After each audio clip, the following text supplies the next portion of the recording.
Y2K Perfumes. Do the perfumes we wore in high school still stand the test of time? Hey everyone, I'm Annie G and welcome to my channel where the scents are sweet and the reviews are spicy. Today I am so excited because we are continuing our trip down memory lane of classic vintage perfumes. I can't believe that 2000s is now becoming vintage. Scary. All that to say, today we are gonna smell some Y2K to 2010s-ish perfumes to see, do they stand the test of time and are they worth a purchase today and bringing back? Because a lot of these perfumes you can find very affordably. That sounds good. Like, subscribe, all that good stuff. I'm here for you Mondays, Wednesdays, and Saturdays. So let's start with the girl, the icon, the OG, the one who started it all. Narciso Rodriguez For Her. Okay, look at this cute little dabber. She walked so every clean girl perfume on the market today could run. Okay, this was one of the first clean girl, chic, musky fragrances that became super popular. This came out in 2003. Okay, so ahead of its time. Has orange flower, osmanthus, and bergamot at the beginning. You get that beautiful, slightly green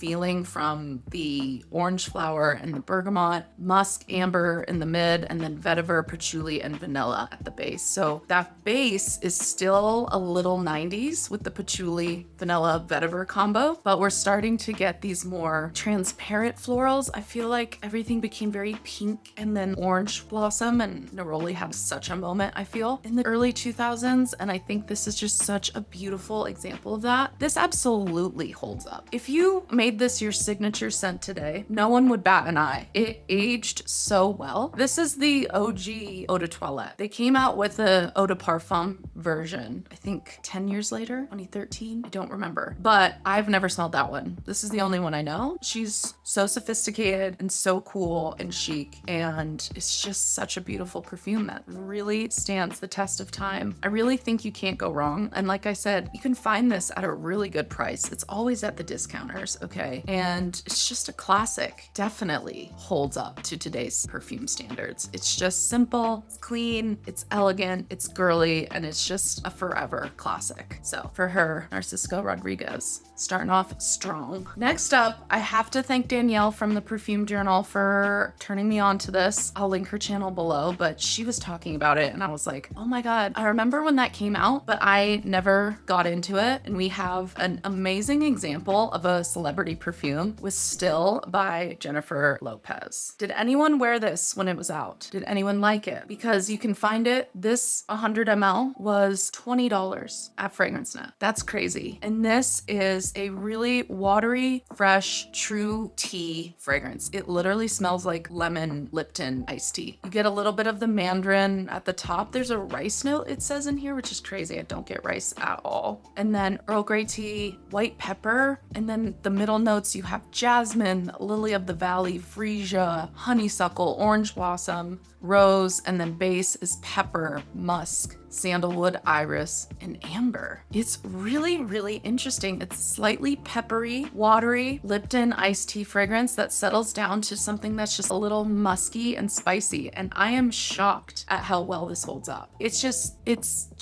what's the word I'm looking for? There's just no way to not like it. It's not, what's the word I'm looking for? It's not argumentative. That's not the word I was looking for, but it's not argumentative. It's not gonna put up a fight. It's just gentle, easy. It feels clean, meditative a little bit, classy. You could wear this on a summer picnic. You could wear this to the office. It's just a good all-around, fresh, light tea fragrance that honestly stands the test of time. I'm shocked. This came out, I think, in 2004. Let me see. 2003 as well. So 23 years old. You can find it for, like I said, 20, 30 bucks online for this big ass bottle. And it's just a beautiful, fresh, easy tea fragrance. J-Lo, she was really doing it with the perfumes back in the day, okay? And I think this might have been a sleeper hit because I don't really remember anyone talking about this when it first came out. But yeah, it's beautiful. It's just unoffensive. Unoffensive. That was the word I was looking for. Unoffensive. You can't be mad about someone wearing this around you. And tea triggers headaches for me. And this is not headache triggering for me because the really, really, really intense Earl Grey tea note fades really quickly. And it does get to the middle base notes pretty quickly. So then again, it's just floral, spicy, musky, fresh, easy, light. It's just a beautiful perfume. 20 bucks. If you're looking for a fresh, easy tea fragrance, she holds up, okay? Fantastic pickup for the spring and summer and just an all year round easy reach.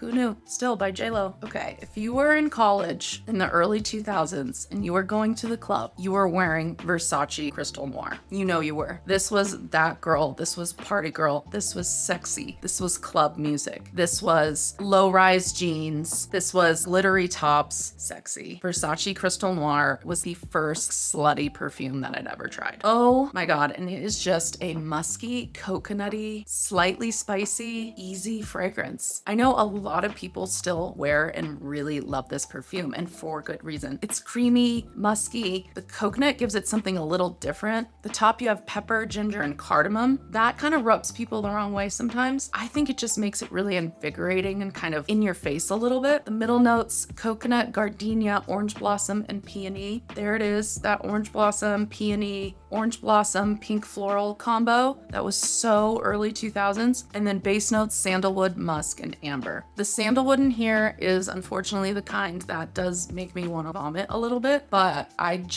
this perfume is so nostalgic and such an iconic moment in time. Let me know if I'm accurate. If you were 20s, 30s in the early 2000s, when you were going out, were you wearing Versace Crystal Noir? Because I feel like you might have been. But I think this still stands up. Absolutely. Absolutely. There's nothing offensive about it. Now, if I were to smell Britney Spears Fantasy right now, different story. That's a little like a lot. But this, I think, is just a classic, slightly spicy, white floral, creamy, musky fragrance. And I honestly think if you wore it today, by today's standards, I think this could be a signature scent. And how fun would it be for this to be your signature scent? Oh, it's so yummy and delicious and sexy and just such an icon. And I think absolutely worth having in your collection in 2026. So Versace Crystal Noir. I love this little dabber too. How cute. Love her. So this wasn't necessarily going to be worn by a high schooler at that time. Well, maybe. I don't know. No one at my high school was wearing this perfume. This is very classy, but it is an amazing perfume from 2005 that no one talks about. And that's Lalique Le Parfum. Beautiful. Look at this bottle and the little tassel. Like how stunning. I got this for $25 on FragranceNet. And this is 100 ml. Yeah, for $25. And it's Lalique. Lalique is iconic. This is a classic perfume. It doesn't feel early 2000s to me at all. It feels very much like something that could be worn today. Absolutely. And this is actually the one that inspired me to make this video. Oh, vanilla, tonka bean, almond, heliotrope. It's got a bay note at the top, but I'm not getting bay. There's nothing cooking spice or aromatic too much about it. I'm mostly getting the pink pepper, bergamot, definitely the heliotrope, definitely the almond, the jasmine, the vanilla, tonka bean. Yeah, I'm getting the creamier, sexier facets of this perfume. Oh my God, you guys. Oh my God, you guys. This, I'm shocked how much I love this. It has a vintage perfume feel, a little powdery, a little baby wipey with the bergamot, if you know what I mean. But this doesn't even smell like a 90s perfume. This could be a vintage 40s, 50s perfume because it's musky, it's creamy. And yet the vanilla with the heliotrope makes it feel so modern. It's spicy, it's elegant, but it's a little sexy. It's not too mature that if you're in your 20s, 30s, you could absolutely wear this and feel elegant and sexy and yummy at the same time. This has aged beautifully. And for the price, I'm shocked. I'm shocked. I love this perfume. I think this is such a steal. Like 30 bucks for a classic icon that is so good, so elegant. Oh God, it's so beautiful. You do have to like those more classic kind of powdery Fontenage type fragrances, but if you want something with a little more vanilla, a little sexier, a little more mature, dark date night vibe, I think this is such a steal. And no one's wearing it. No one's talking about it anymore. It doesn't really remind me of anything that I've smelled recently that I can think of at least. Let me know if it reminds you of something if you know this perfume, but I think this is an outstanding perfume from 2005 that absolutely holds up today. And in fact, I think might even do better today than it did at the time because I think the notes, the tonka, the creamy, the vanilla, really are much more 2026 than I think 2005. I don't know. I was floored when I smelled this. So let me know if you've tried this, if you know this perfume, if you like it, if you agree with me. But for 20, 30 bucks, come on, come on. So Lalique Le Parfum, I don't really think you can go wrong here. Okay, so now we're going to talk about probably the most iconic perfume from the early 2000s, and that is Alien by Mugler. This perfume did something to people. This perfume set off a frenzy so fierce that it's still going today. I know people still ride for Alien. And I get it. I mean, it's a beautiful jasmine, cashmere, amber. It's powerful. It lasts. It's elegant. It's a little different. There's something a little sharp about it. I think that's the cashmere, and it feels like maybe one of the first molecular feeling perfumes. The last like 5-10 years, there's been a lot of those molecule fragrances, but I feel like this was one that did it first in a really mass appealing way. Yeah, it's just unmistakable. And it has the same kind of DNA with the musky white floral as Dior Addict, which came out in 2002. I unfortunately sold my bottle, so I couldn't put it in this video, but that perfume still holds up for sure. Dior Addict. I'm trying to think of other ones. This is Her. That came out a little later, but you know what I mean? That white floral, really creamy, musky. This on my skin goes so sour milk, and it gives me that overly creamy sandalwood thing that makes me want to vomit, so I can't wear it. I much prefer Alien Goddess. So this isn't for me because those really musky, creamy base notes go so sour on me and make me just want to literally, but yeah, this was such a trendsetter at the time. I think we're starting to come back to this kind of profile being really popular because Alien in itself is having a big resurgence. And Pretemps Blanc by Maison Mataha, it smells like a little bit more vanilla version of Dior Addict, and they're all in the same family. That jasmine, creamy, musky, ethereal, sexy, bold perfume. Yeah, it's just, I mean, Alien's an icon, you can't deny it. It's not for me personally. There are other musky white florals that I like better. The jasmine does get a little like, with the cashmere, and gets a little staticky or almost sharp. So it's not for me personally. However, I respect the hell out of Alien for what it did to perfume trends at that time and how it's coming back around, and it's still super popular. Love it on the strip way more than my skin, unfortunately, but what are you gonna do? Next. And jumping to 2006, 20 whole years ago, this icon, Encre Noire.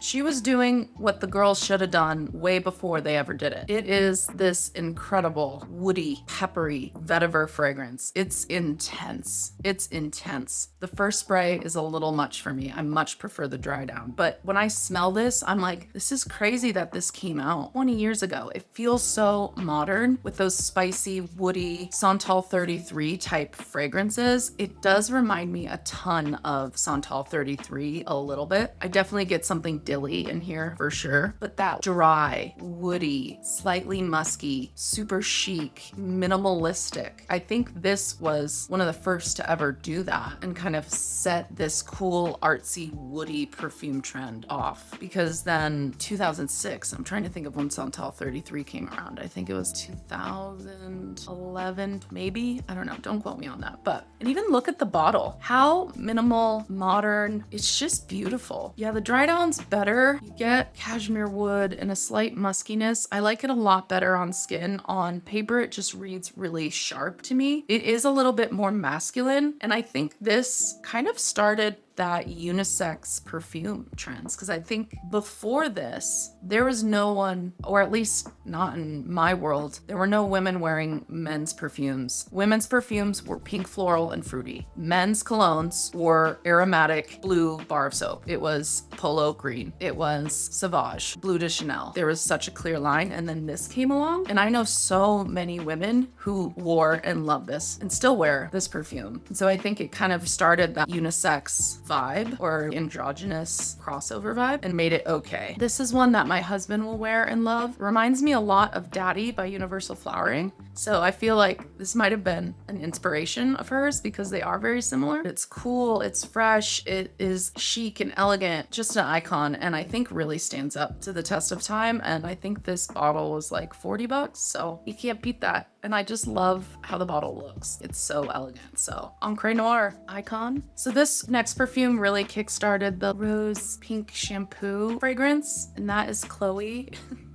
I have this little tiny dabber. It like makes me so happy, but this just really is watery rose peony. And I feel like this was one of the first rose lychee combos. This came out in 2008. I'm trying to think of when Delina came out, but I feel like this was the first sharp, tart rose lychee combos that we saw. Magnolia, Lily of the Valley, Virginia Cedar. It's just a woody rose. It's just clean and elegant, kind of princessy. And I think really started that clean, watery rose trend that we got from like 2010 to about, I don't know, 2010 to like 2018, but Chloe, she's an icon. Of course she stands up. It's a little too rosy, I think, for people today, and maybe just a little too feminine, but people love her, and I think she's an icon, so definitely still stands the test of time. I'm breaking my time frame a little bit, but I found such a good deal on this perfume. I had to mention it. This came out in 2013, but I got this for 30 bucks, and this is Honey by Marc Jacobs. Does anyone remember this perfume? Oh my God. Talk about the 2010s, okay? This is what people were smelling like in my high school, okay? Daisy, honey, pink sugar, these height for fruity, floral, clean, shampoo-y. Oh my God, honeysuckle. There's fruit punch at the top. Oh, it's kind of fun. It's kind of fun. It's very of that time. It is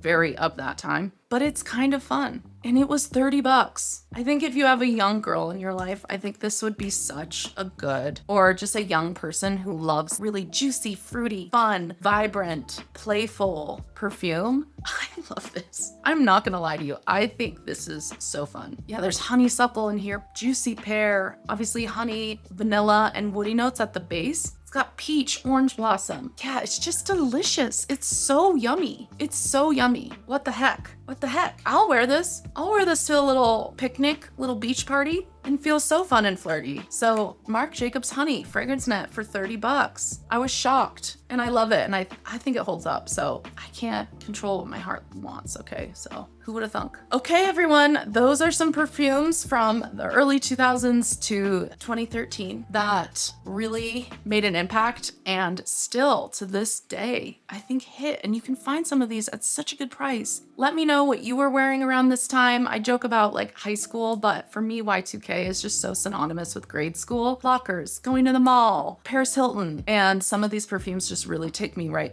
back, but still stand the test of time. So let me know what you were wearing at this time. Obviously Daisy, Flower Bomb, those were icons that like changed the game. But yeah, thank you so much for watching, and I will see you in my next video. Okay, thanks, bye.